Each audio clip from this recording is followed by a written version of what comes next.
Hello everyone, in this class we will learn relative cell reference and absolute cell reference and mixed cell reference.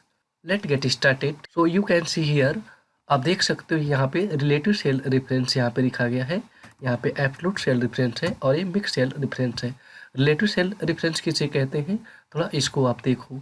अगर मैं suppose that यहाँ पे मैं अगर इस सेल का एड्रेस लिखूँ जो ऊपर वाला सेल है, आप देखो ये इसका, इस सेल का रेफरेंस क्या हो जाएगा, इस सेल का रेफरेंस हो जाएगा आपका सी कॉलम है और कौन सा रो है 1।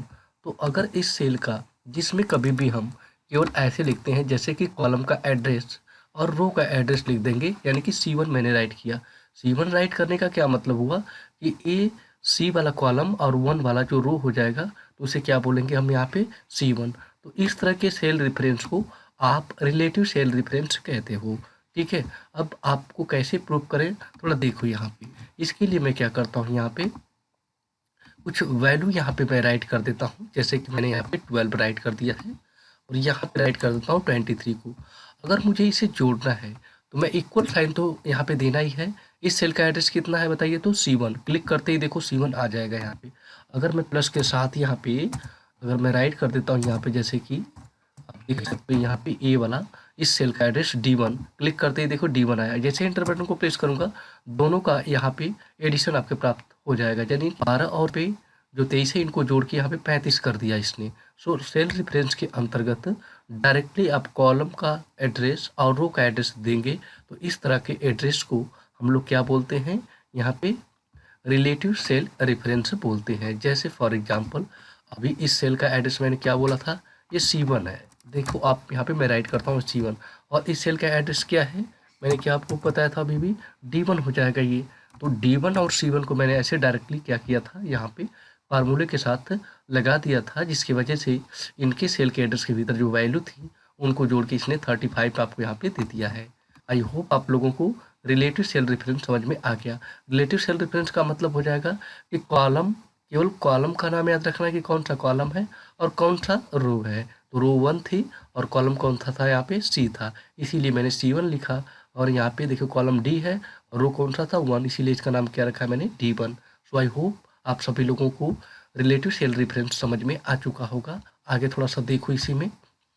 नेक्स्ट देखोगे आप यहाँ पे तो लिखा है absolute cell reference. Absolute cell reference के अंतर्गत हम लोग यहाँ पे डॉलर के साइन को यूज करते हैं। सो आप देखो जो कैलकुलेशन मैंने यहाँ पे कर रखा है इन दोनों का, मैं यहाँ पे आप देख सकते हो एब्सोल्यूट सेल रेफरेंस में भी करने जा रहा हूँ। देखिए थोड़ा ये कैसे वर्किंग करेगा।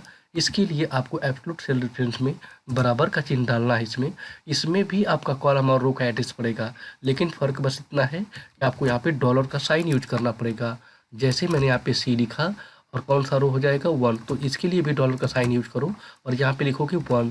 मतलब आप देख सकते हो कि C कॉलम है यहाँ पे और 1 क्या है, रो है, लेकिन इनके साथ डॉलर का साइन यूज किया गया है, इसीलिए इसे एब्सोल्यूट सेल रेफरेंस बोलेंगे। सो इसके साथ आप यहाँ पे प्लस साइन को यूज कर सकते हो। ठीक है, अब नेक्स्ट अगर आपको यहाँ पे 23 को जोड़ना है तो 23 का एड्रेस क्या हो जाएगा, यहाँ पे डॉलर के साइन के साथ आप यूज करते हो D और इसके बाद फिर डॉलर का साइन यूज करोगे और इसके साथ क्या यूज कर दोगे 1, क्योंकि इस सेल का एड्रेस क्या है 1 है। सो मैंने 1 यहाँ पे पुट कर दिया। अब देखो अगर आप इसे भी पढ़ोगे तो C1 पढ़ा जाएगा और D1 ही पढ़ा जाएगा। फ़र्क बस इतना है कि इन सभी में डॉलर का साइन यूज किया गया है। मैं एंटर मारूंगा तो मुझे 35 ही इसका आंसर प्राप्त हो जाएगा। देखो मैंने प्रेस किया, अभी आपको उतना ही आंसर प्राप्त हुआ जितना कि मैंने ऊपर प्राप्त किया था। डॉलर के साइन को यूज करता हूँ और C1 यहाँ पे लिखता, C लिखने के बाद फिर से डॉलर का साइन दूंगा और इसके लिए 1 राइट करता हूँ।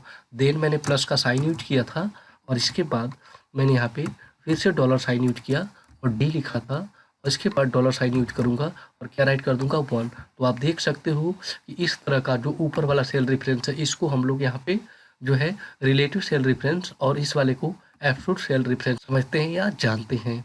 सो आखिरी दे रखा है आपका मिक्स्ड सेल रेफरेंस। मतलब ये मिक्स सेल रेफरेंस क्या होता है, तो मिक्स का मतलब होता है रिलेटिव और एब्सोल्यूट दोनों का मिक्स होगा। तो इस तरह के सेल रेफरेंस को हम लोग क्या बोलते हैं, मिक्स सेल रेफरेंस कहते हैं। सो इसके लिए अगर मैं फार्मूला यूज करूँ यहाँ पे तो 12 का अगर मैं यहाँ पे दे देता हूँ एड्रेस, देखो ऐसे कर सकता हूँ, डॉलर का साइन पहले यूज कर देता हूँ यहाँ पे और देख लूँगा कौन सा सेल है C, तो मैं यहाँ पे C यूज कर दे रहा हूँ, समझ रहे हैं अभी।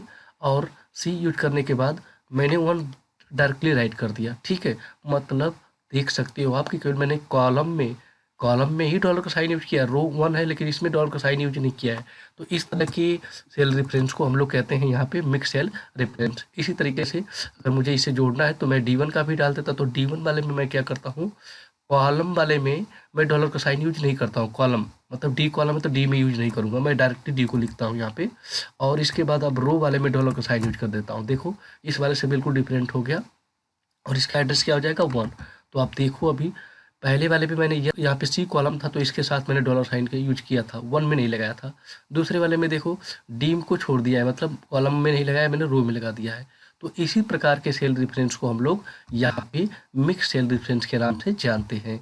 जस्ट सेंटर बटन को प्रेस करते ही उतना ही रिजल्ट प्राप्त होगा जितना कि आपका रिलेटिव से, एब्सोल्यूट से और मिक्स से आपको यहाँ पे प्राप्त हो चुका है। सो क्या यहाँ पे फार्मूला यूज किया था मैंने, कुछ ऐसे लगाया था। ये देखो डॉलर का साइन है, इसके बाद मैंने यहाँ पे सी राइट किया है, सी के बाद डायरेक्टली मैंने 1 राइट कर दिया है। इसके बाद प्लस का साइन यूज किया था और इसके बाद डी को जोड़ना था तो डी को डायरेक्ट लिखा था मैंने यहाँ पे, फिर डॉलर का साइन इसमें यूज किया था और 1 राइट किया था। यही मैंने यहाँ पे क्या किया है, एड्रेस लिखा है। सो मुझे लगता है कि आप लोग को समझ में आ चुका होगा। यहाँ पे आप देख सकते हो यहाँ पे कि जो ए सेल रेफरेंस है ए रिलेटिव है, ए वाला आपका एब्सोल्यूट है और इसको बोलेंगे हम लोग mix cell reference. So video अच्छी लगी है तो प्लीज़ चैनल को सब्सक्राइब कर दीजिए, साथ में बेल आइकन को हिट कर दीजिएगा। Okay, thank you for watching this video.